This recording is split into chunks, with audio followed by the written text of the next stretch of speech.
American Dream is here. What's up, Henry? How are you? I'm doing good. I'm doing good. How are you guys doing?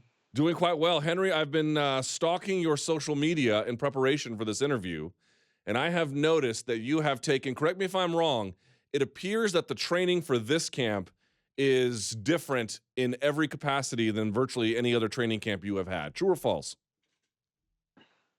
True, true. I think I'm using science. I'm using pretty much science at the center of this fight camp, rather than just going off of feel or things like that. So I think that's what's been different. I'm doing a lot of different using sports performers. I'm working with this company called Neuroforce One, and it's a lot of it's based on recovery, a lot of it's based on just peaking at the right time. I think sometimes as a fighter, as a wrestler, we hone in on a lot of these old school methods, and sometimes those old school methods could get you hurt.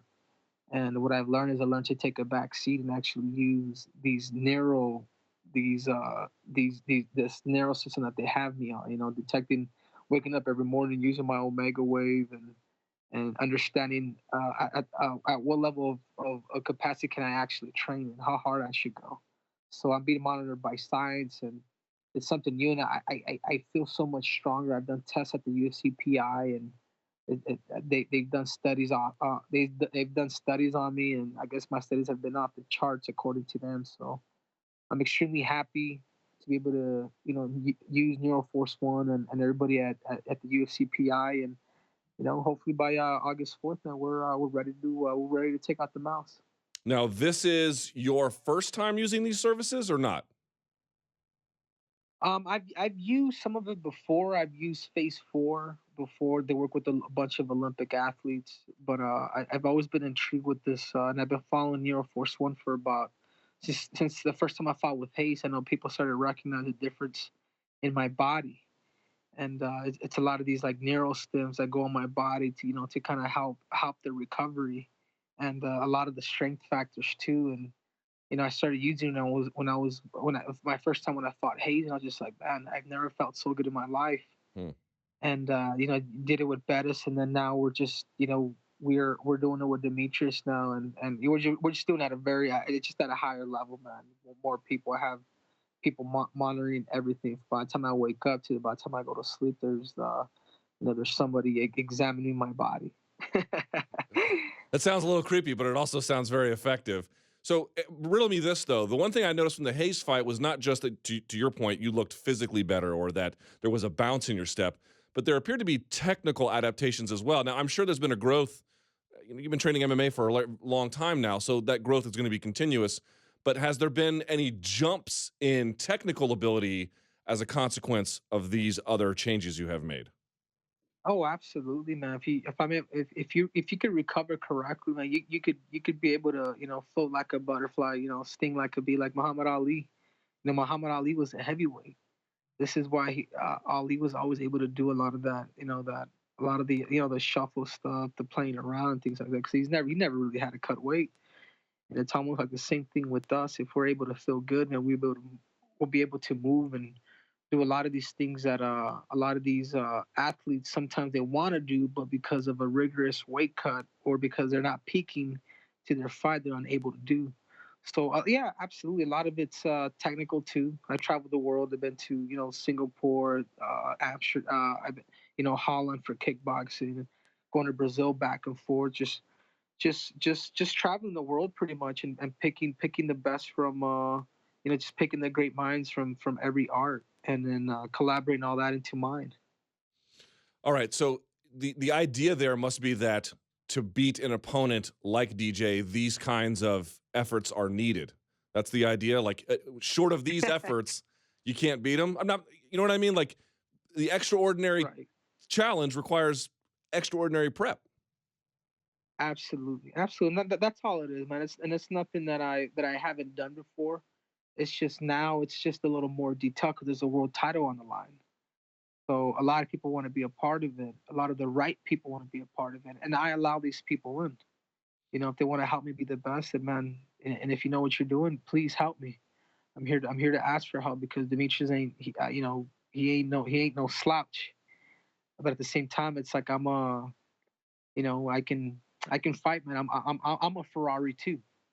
I just need the right fuel. I need the right people working on me, and I'm gonna be firing at all cylinders.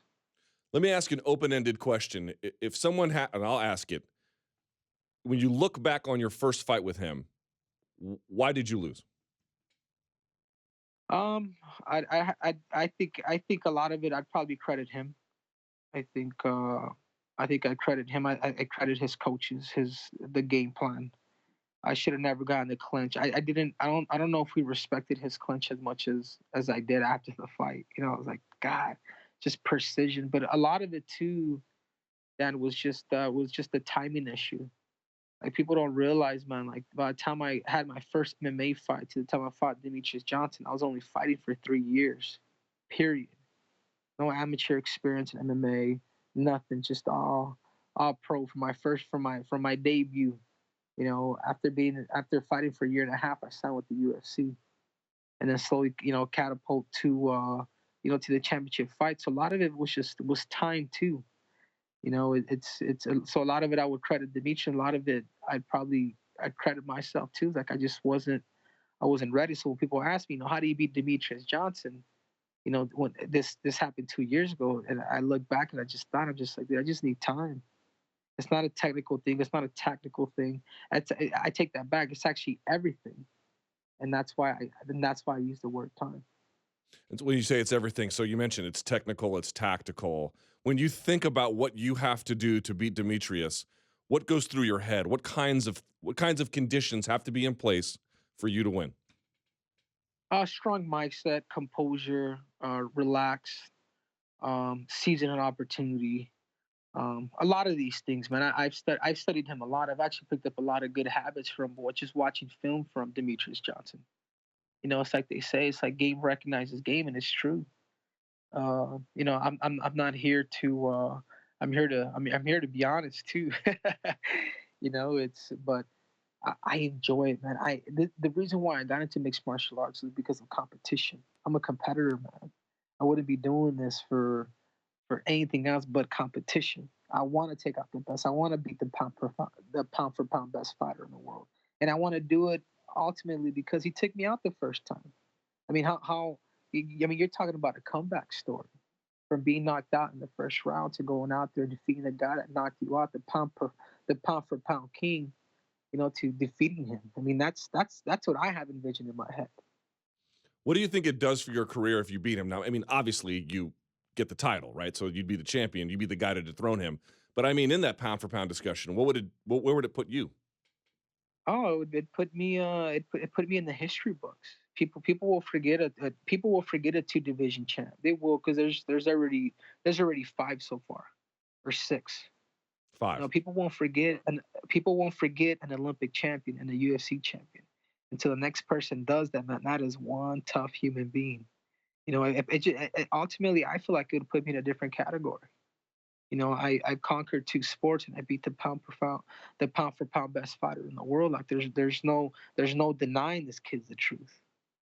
If you actually go back and you look at your wrestling matches from when you won the gold medal, there was a lot of times you had to come back from adversity to win those time after time, and you did it, right? I'm wondering, do you take anything from that particular journey into this particular fight camp? This sort of like Ab- having to answer for these different sets of challenges? Absolutely, absolutely. And it's not just the Olympic Games, but it was leading up to the Olympics.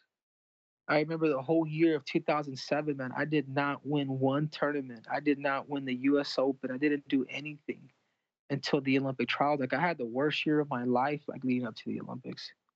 But I still kept my eye on the prize, and next thing you know, at the Olympics, I was ranked 31st in the world at the Olympic Games, and from 31st, I wasn't even supposed to be at the Olympic Games. There was only 16 slots, according if you want to go according to the World Championship results and the rankings. And I was one of the last persons to sneak in and qualify, and then win the whole thing. Mm. So you're talking about a guy that's determined, man. You're talking about a guy that's driven. You're talking about a guy that despite what's happened in the past, that will still keep his eye on the prize, and That's who Henry Cejudo is, man. A determined human being that wants to push his mind, body, and soul to the highest levels, and this is ultimately what I enjoy, man. You know, Henry, one thing that always gets brought up with Demetrius is his technical ability, and certainly it's considerable, right? He is where he is, and it's not an accident. But one thing that never gets mentioned to me is his confidence, right? Just to throw Borg in the air and then catch him with an armbar, yes, that requires technical acumen, but it requires the confidence to attempt something like that. How do you take that confidence from him? It's I'm a confident human being too. Like I said, I recognize it. You recognize that, hey, this guy is dangerous in every area: wrestling, jiu-jitsu, striking, all of the above, submissions. You just got to be in your A game. That's it. You got to be alert at all times. This isn't your ordinary UFC fight. And I understand that. I welcome that. I welcome pressure. I welcome the best. Come on, bring it. I embrace it. I embrace pressure. I embrace the fact that, okay, come on, let's go, man. I'm ready. And I think that's all it is. I think it's a trigger, man. It's a mindset that you, as a fighter, as somebody that wants to be a world champ, you got to start thinking like one. And I'm gonna seize the opportunity. That's all I know. Do you think UFC would be happy if you beat Demetrius? Yeah, I think so. Nothing against Demetrius, nothing against Demetrius, but I think when you have a dominant champ for so many years, it's almost like they want a new storyline. They want a new storyline to tell, especially would be somebody like me, man. I'm bringing not just the Americans, but man, I'm bringing all Latin America with me. I'm bringing, I'm bringing. I speak Portuguese, I speak Spanish, I speak English. Um, you know, Hmm. maybe I'm not as flamboyant as Conor McGregor, but I have a storyline to me, and I think there's a lot of fights that could be made and hyped because of that. I know I've spoken to so many fighters over the years that they always say, "Oh, when I win," and I'm sure you're taking this fight because you want to win and you absolutely believe it. Fair enough, but we're also human as well, right? And as a professional, Mhm. whether no matter what your industry is, I don't know how fear doesn't creep into your mind on occasion. Here's what I mean: have you ever even for a second thought about what would happen if you don't win, where that leaves you inside the division? Um, I mean, God, that's I know it's a that's heavy a hard question. I don't mean to be question. depressing, but I'm just sort of trying to ask a real human emotion there. Yeah, no, I don't, man. It's hard for me to to even to even think that way because I don't even necessarily listen to this. Then, like, I'm not I don't even necessarily when I fight. I don't even necessarily think about winning. You know what I think about doing? I think about doing things right, and when you do things right, things will fall into place. I think of my areas of concentration. I think of the opportunity my opponent's given me, and the only thing I think of is doing things right. And when things are done right, things will fall into place. Uh, How how long for you? Let me ask this a different way. How different is your training now relative to your training in the Olympic grind, both in terms of its difficulty and its duration? Yeah, I think I'm smarter about it now. I'm smarter about the training now. I'm not 21 years old no more. I'm 31. Hmm. It's been 10 years since I pretty much retired from the sport of wrestling, and I'm smarter about things. I'm wiser about things. I'm not. I try not to get emotional about things. I think you have that split second to think, hey, calm your ass down. It's okay, man. You got hit. Don't get emotional. It's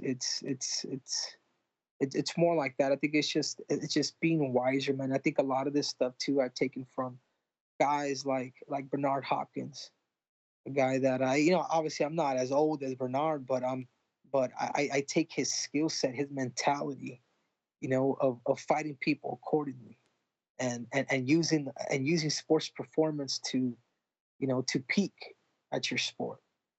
So that's the mentality that I would say that I have now that I kind of didn't have then. Hmm. The heart, the drive doesn't change. The scientific part does, and that's just because it's according with age and with the rigorous training that we're doing. Because we're not just wrestling. We're striking each other in the face. We're striking each other in the body. We're throwing knees, elbows, kicks, and it's a little more brutal than just the wrestling match. What was the most beneficial overseas trip you took? Probably going to Russia and going out there and being humble, going out there and seeing the level of competition and seeing my eyes just being opened up. And I was in high school, and I knew when I went to Russia, and I saw all these competitors, all these world and Olympic champs compete at the Ivan Urigan the tournament, which is one of the toughest in the world. If you guys want to find the best athletes in the world, you guys have to go to that tournament.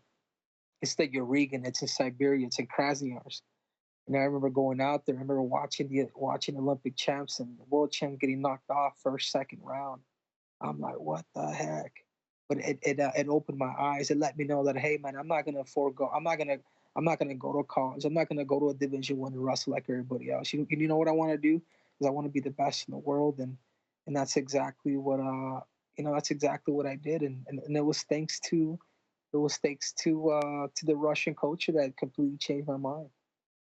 I don't know if anyone's ever asked you this. Maybe they have.